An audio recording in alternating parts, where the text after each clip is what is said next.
Você vai ouvir agora Evangelho e Vida, um programa que trata das máximas morais do Cristo à luz do pensamento espírita. Produção e apresentação, Henrique Fernandes.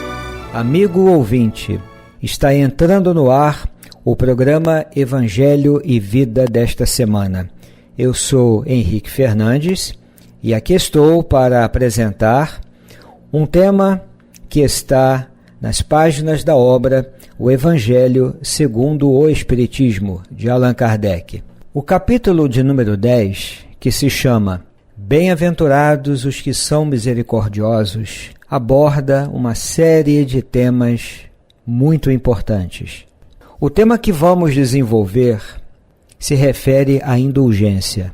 E ele aparece no item 16, logo após uma mensagem que fala do perdão das ofensas. Esta sequência, naturalmente que tem um sentido, porque quando nos propomos a falar sobre uma das bem-aventuranças, a misericórdia, não há como não nos referirmos ao perdão no campo das relações humanas e à prática da indulgência. Eu começo com um conceito simples e amplo da palavra indulgência, que do ponto de vista da teologia cristã, católica sobretudo, tem um lugar bem definido. Mas não estamos falando dentro deste contexto. No sentido amplo, a indulgência significa uma certa disposição para perdoar culpas ou erros. Aproxima-se do conceito de misericórdia. E o amigo espiritual que assina a mensagem, ele vai dizer que a indulgência é um sentimento doce e fraternal que todo homem deve alimentar para com os seus irmãos. Ele oferece um conceito, como falamos, bem simples, naturalmente que muito difícil de ser aplicado. E logo em seguida, no mesmo parágrafo, o benfeitor espiritual afirma algo que também é bastante compreensível, quando ele diz que é esse sentimento doce e fraternal que devemos todos nós alimentar na relação com as pessoas, com os irmãos. Esse sentimento, poucos fazem uso dele. Eu penso que aqui estamos diante de algo fácil de ser entendido, mas que é um desafio. Ele lança um desafio, porque ele afirma que bem poucos fazem uso desse sentimento doce e fraternal. Vamos pensar juntos no sentido disto. Sim, é verdade que quando uma pessoa consegue perdoar uma ofensa, uma afronta, ela experimenta internamente algo doce, fraternal. Mas o desafio mora exatamente aí, como chegar a esse ponto. Porque antes de praticarmos a indulgência, ou para praticarmos a indulgência, nós teremos que vencer uma etapa que não é nada doce e não é nada fraternal. É amarga e nos distancia do outro. Portanto, é antifraternal, que é a mágoa, o ressentimento. Eu não estou dizendo que a mágoa não possa ser experienciada? Óbvio que não, porque como qualquer ser humano, todos nós conhecemos a experiência da mágoa e todos nós, pelo menos, temos alguma informação sobre a vantagem de perdoar o inimigo, de perdoar o ofensor, o agressor. Mas isso tudo constitui um desafio e por isso Jesus se dirige à humanidade afirmando que bem-aventurados são os misericordiosos, porque obterão misericórdia. É uma orientação, é um ensinamento, é uma advertência e é também um desafio. Aliás, o discurso das bem-aventuranças é profundamente desafiador, porque ele propõe um conjunto de valores, de regras de conduta, de princípios da consciência que devem reger as relações humanas. O projeto de Jesus era, e até hoje o é, a construção de um reino, o reino de Deus, um reino onde as relações humanas nele existentes, construídas, são relações fraternais, de respeito, de consideração pelo outro, e isso vai envolver necessariamente a capacidade de praticar a indulgência, o perdão das ofensas. E por falar nas palavras o doce e o amargo, eu me recordo da espiritualidade franciscana, porque quando Francisco de Assis se depara, para usar a linguagem e a concepção medievais, com o leproso, ele é tomado compreensivelmente de medo, é tomado pelo nojo, pela repulsa. Mas quando ele consegue acolher o leproso, olhar para ele e ver que, para além da doença, continua o humano, e ele acolhe, e ele abraça, ele diz algo que vai marcar toda a espiritualidade franciscana. E o amargo transformou-se em doce. Eu penso, a amargura do medo, do desprezo, do nojo, se transforma no doce do acolhimento, da relação fraternal com o outro. Não é um doente que está diante de mim, é um ser humano que tem uma doença. Há uma diferença muito grande. Eu acolho o humano, porque também o sou. E na visão religiosa e espiritual, e Deus nos acolhe a todos. O desafio, então, na prática do perdão, da indulgência, para não nos prendermos muito às palavras, à teoria, e refletirmos um pouco sobre a prática, está exatamente aí. Transformar a amargura da mágoa, do ressentimento, a amargura do desprezo pelo outro, a amargura da indiferença pelo outro, a amargura da exclusão nas relações sociais, porque me percebo diferente do outro, melhor, com mais recursos, com mais dinheiro, com mais cultura. Transformar essa amargura, que para alguns, aliás, nem é amargura, porque quando chega a amargar, é porque eu já entendo que preciso mudar. É transformar isto no doce do acolhimento, no doce do perdão, no doce da inclusão. Tudo isso Jesus nos convida a refletir. E voltando ao Evangelho segundo o Espiritismo, o amigo espiritual prossegue nas suas reflexões e afirma que na indulgência você não vê os defeitos de outrem, ou, se os vê, evita falar deles, evita divulgá-los. Mais uma vez eu afirmo, amigo ouvinte, é algo muito fácil de nós entendermos. Agora, colocar isto em prática, sobretudo no momento exato, no instante em que nos sentimos agredidos, desrespeitados, isso é bastante desafiador. Não vê os defeitos de outrem. Tudo é um olhar. Aliás, se observarmos, por exemplo, todas as práticas de cura que Jesus realizava, eu quero crer que tudo começava no olhar. Mas não só a cura do corpo ou a cura das emoções, a cura da exclusão. Quando ele olha para a mulher curvada, por exemplo, ele olha para aquela mulher. E quem é que à época tinha um olhar diferenciado, singular, um olhar de inclusão para a mulher e ainda mais a mulher enferma, curvada? Quem tinha esse olhar na multidão? Quem é que ia olhar para um cobrador de impostos que estava em cima de uma árvore, aguardando a entrada de Jesus naquela cidade? Zaqueu. Quem é que tinha um olhar para uma mulher considerada adúltera, pronta para ser apedrejada? Não se fala da figura do adúltero, porque era uma figura masculina. Fala-se da adúltera. E Jesus afirma, de forma elegante, categórica, respeitosa, ele não apoia o erro, qualquer que seja ele não condena o comportamento de ninguém, ele não acusa a adúltera, nem o adúltero, nem aqueles que tinham pedras em suas mãos.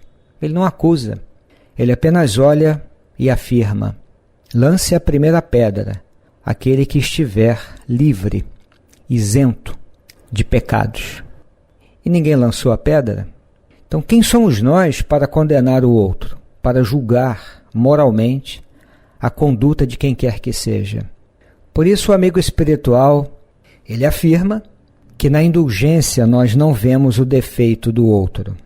Mas quando os vemos, evitamos falar.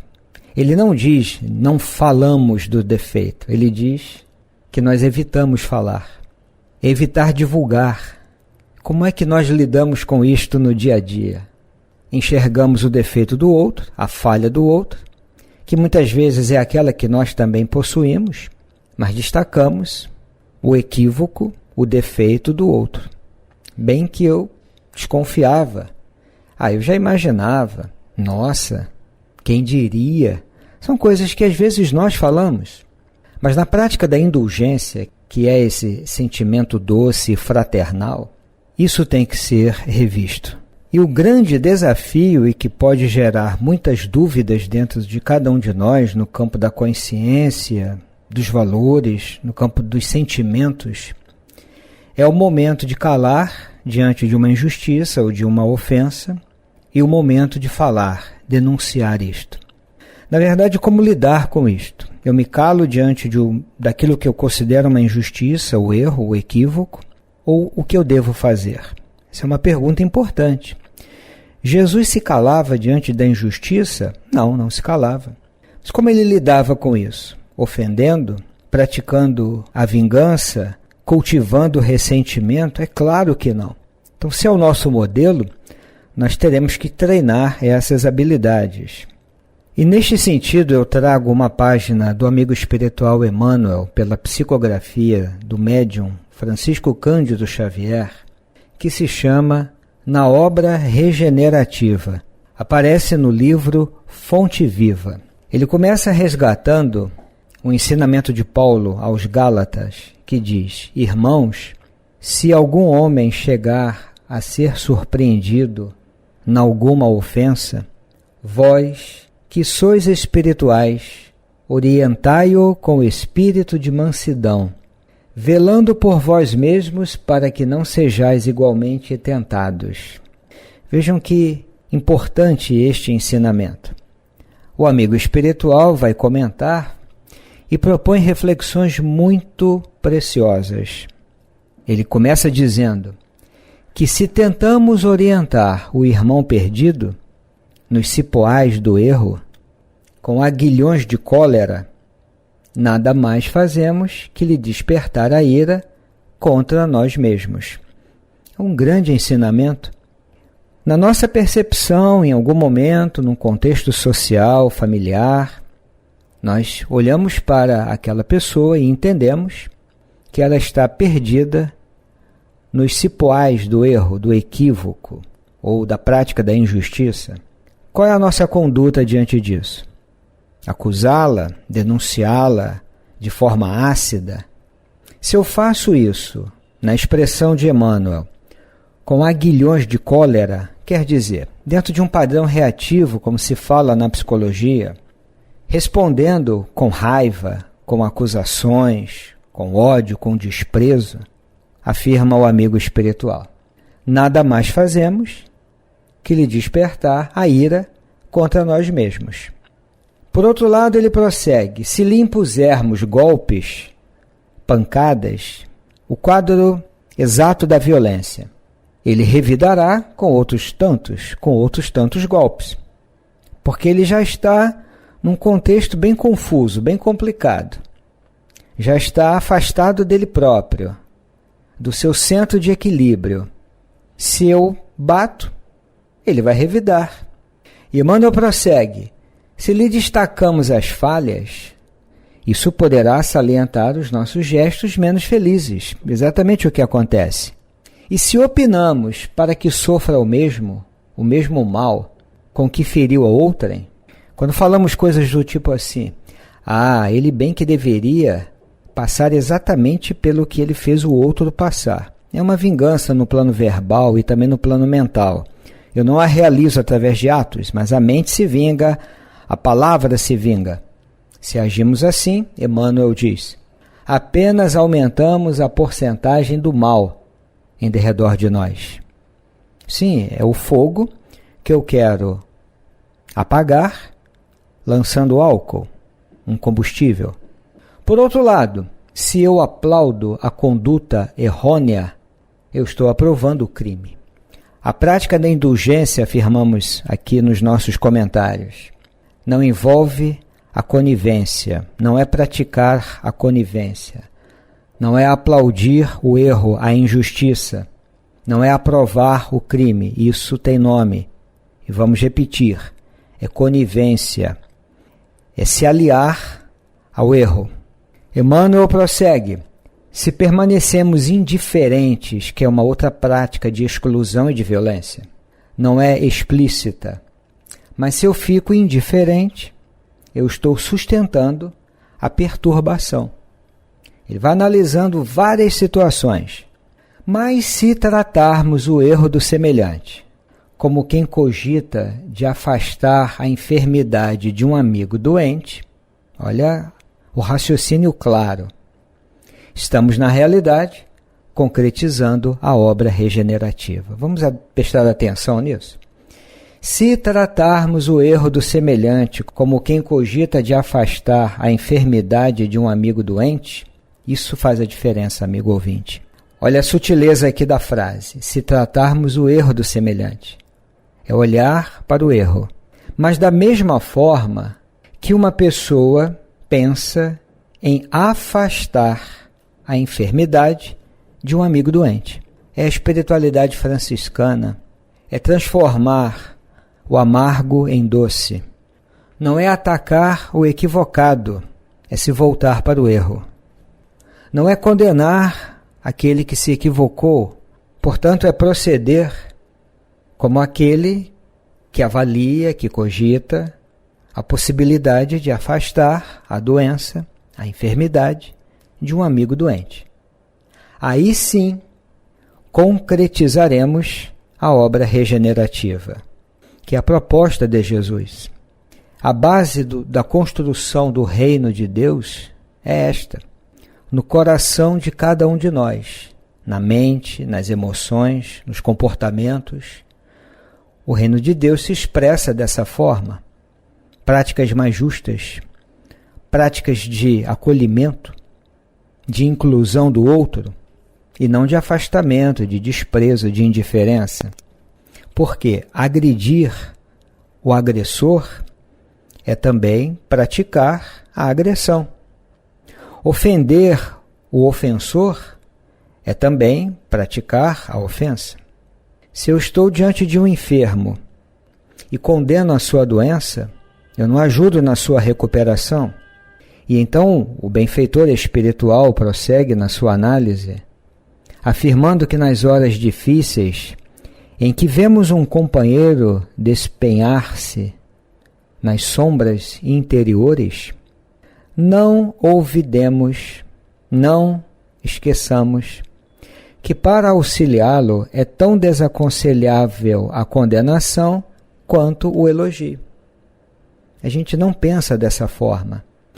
É mais fácil, é mais comum pensarmos, não aplauda o erro, não elogie aquilo que está equivocado, a injustiça, mas também não precisamos, do mesmo modo, condenar aquele companheiro equivocado. Se não é justo atirar petróleo às chamas, atirar gasolina, álcool às chamas, com o propósito de apagar a fogueira, ninguém cura chagas, ninguém cura feridas com a projeção de perfume. É simples o raciocínio e absolutamente correto, amigo ouvinte. Não se apaga o fogo com combustível. Da mesma forma, não curamos feridas com perfume. Aí ele faz um comentário que é, na verdade, o que há de mais importante nisso tudo.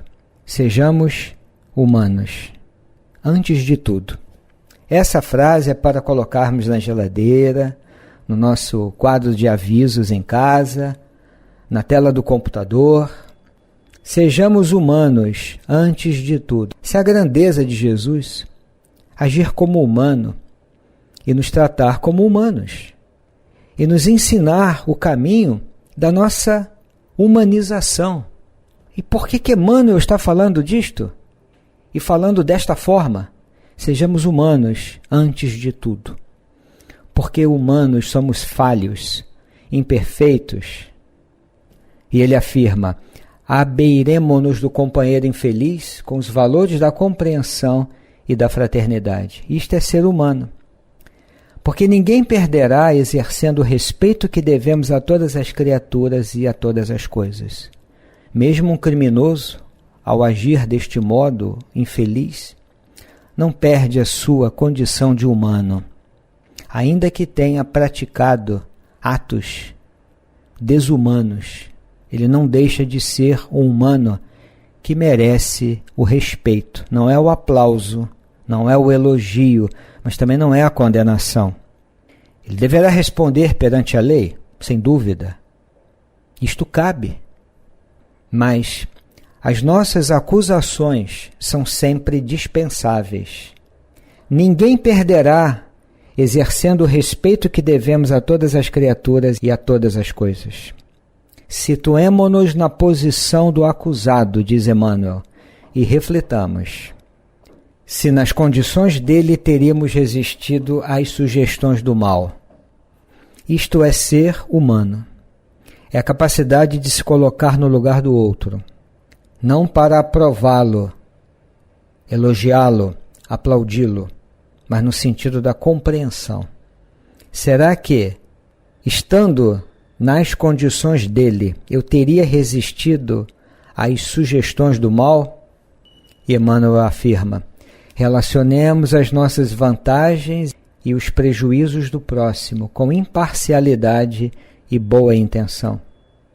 Toda vez que assim procedermos, o quadro se modifica nos mínimos aspectos.